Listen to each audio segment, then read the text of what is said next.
तो वहीं चलिए बात करेंगे संभल की, जहां पर होली और जुमे की नमाज को लेकर प्रशासन पूरी तरह से अलर्ट पर है। सुरक्षा को ध्यान में रखते हुए प्रशासन ने संभल के उन तमाम मस्जिदों को तिरपाल से ढकने का काम शुरू कर दिया जहां से होली का जुलूस गुजरेगा। प्रशासन का ये मानना है कि होली से या जुमे की नमाज से किसी को कोई दिक्कत ना हो, इसके लिए यह फैसला दोनों पक्षों की सहमति के बाद लिया गया। लेकिन जुमे की नमाज का वक्त बढ़ाए जाने पर विवाद अभी खत्म नहीं हुआ है। रिपोर्ट देखिए।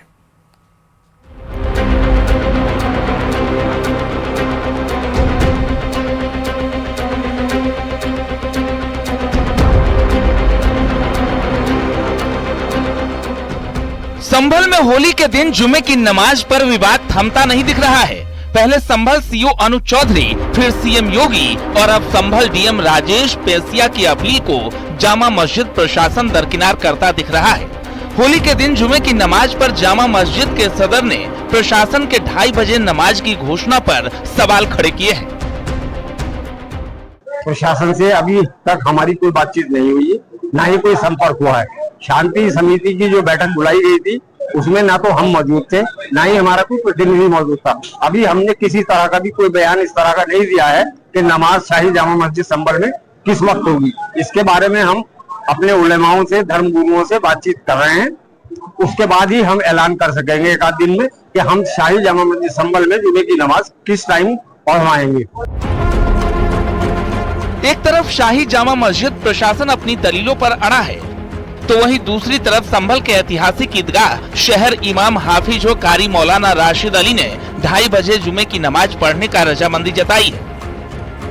इमाम ने अपील की है कि 14 मार्च 2025 को जुमे की नमाज और होली पर्व पर एहतियात रखें।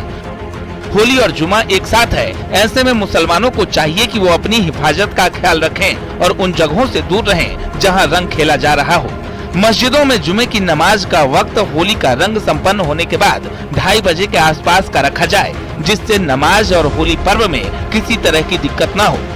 संभल में ही मुस्लिम धर्म गुरुओं की जुमे की नमाज पर अलग अलग बयानबाजी हो या फिर शाही जामा मस्जिद प्रशासन की अपील को मानने से इनकार कर रहा हो, मगर दारुल उलूम देवबंद और मुरादाबाद के मुस्लिम धर्म गुरु प्रशासन की अपील पर अमल करते दिख रहे हैं। अपील ये है मुसलमानों से कि मुरादाबाद में जुमे की नमाज जुमे के जामा मस्जिद में इंशाअल्लाह 2:30 बजे अल्लाह की जाएगी।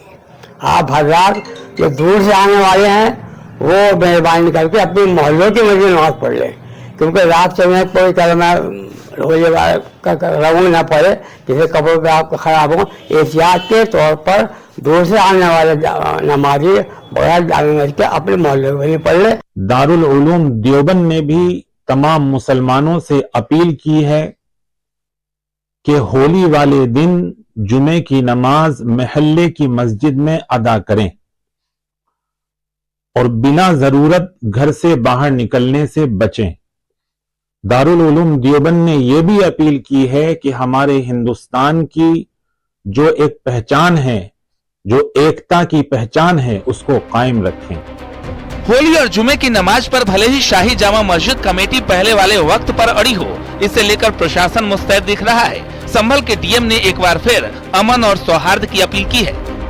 संवेदनशील स्थल है और 64 हमारे मेले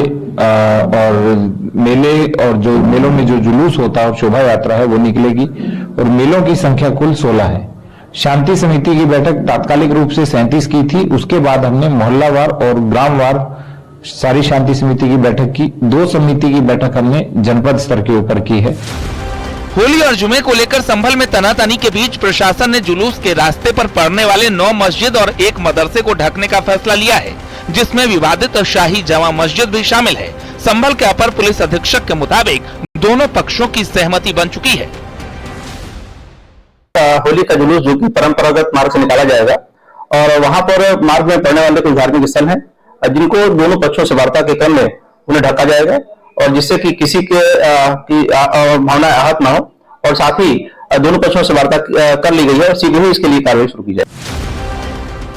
संभल में जुमा और होली को लेकर जारी विवाद के बीच सियासत भी तेज है। अब बीजेपी सांसद रवि किशन ने इस विवाद को सियासी ड्रामा बताया है। वहीं समाजवादी पार्टी ने बीजेपी पर आरोप लगाए। चुनाव आ रहा है, पहली बार कोई होली थोड़ी हो रहा है देश में।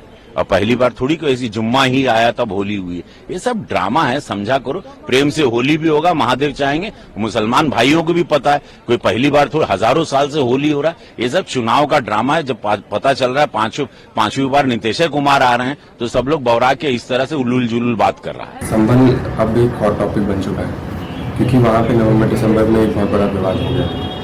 तो ताकि वो आग अब छुपे ना, दबे ना, वो आग बने रहे और चुनाव तक बनी रहे, ये भारतीय जनता पार्टी के लोग चाहते हैं। और आए दिन इसलिए संभल को वो मुद्दा बना रहे हैं। पूरे देश में होली हो रही है, पूरे देश में रमजान चल रहा है। संभल में होली को लेकर जारी सियासत के बीच धर्म गुरुओं की अपनी दलील है और प्रशासन की अपनी तैयारी। ऐसे में संभल के आम लोगों का रोल खास अहम हो जाता है, जो रंगों के त्योहार के साथ जुमे की नमाज अमन चैन के साथ अदा हो सके। Bureau report, news 18।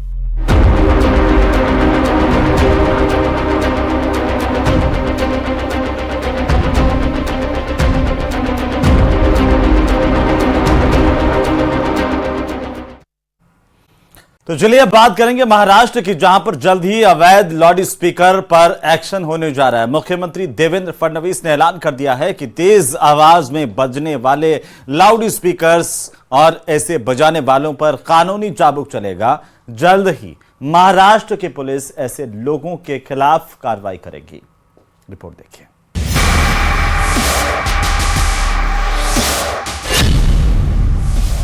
अवैध स्पीकर पर महाराष्ट्र में एक्शन।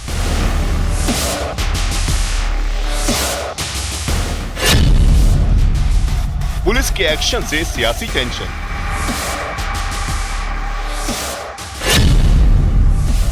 लाउड स्पीकर हुआ लाउड तो खैर नहीं। महाराष्ट्र में अवैध लाउड स्पीकर पर जल्द एक्शन होने जा रहा है। जो भी तय सीमा से तेज आवाज से लाउड स्पीकर बजाते हैं, अब उनकी खैर नहीं होगी, क्योंकि ऐसे लोगों पर महाराष्ट्र की देवेंद्र फडणवीस सरकार सख्त है।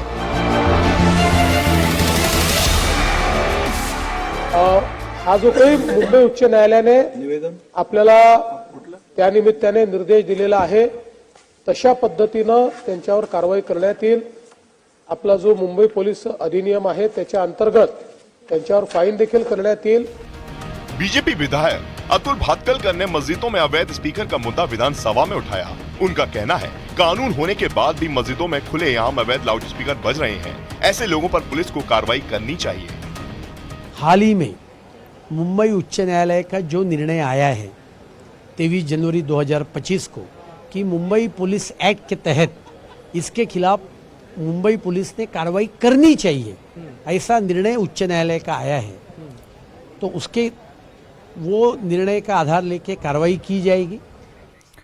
उधर हरियाणा नगर निगम चुनाव में बीजेपी की एकतरफा जीत को लेकर कार्यकर्ताओं में उत्साह है, तो वहीं केंद्रीय गृह मंत्री अमित शाह ने भी हरियाणा नगर निगम चुनाव में बीजेपी की जीत पर कार्यकर्ताओं का आभार प्रकट किया है। उन्होंने सोशल साइट एक्स पर पोस्ट की, जिसमें उन्होंने लिखा कि हरियाणा को है सिर्फ मोदी जी पर विश्वास। मोदी जी के नेतृत्व में भाजपा वार्ड से लेकर विधानसभा और पंचायत से लेकर पार्लियामेंट तक लोगों की पहली पसंद बन चुकी है। ये केंद्रीय गृह मंत्री अमित शाह की तरफ से सोशल साइट एक्स पर लिखा गया है, उनकी पोस्ट है। और इस जीत के लिए हरियाणा के मुख्यमंत्री नायब सिंह सैनी, प्रदेश अध्यक्ष मोहनलाल बडोली और सभी कार्यकर्ताओं को हार्दिक बधाई देता हूं। तो गृह मंत्री अमित शाह की तरफ से कार्यकर्ताओं को इस जीत को लेकर के बधाई दी गई है और साथ ही साथ ये लिखा है कि हरियाणा को सिर्फ मोदी जी पर विश्वास है।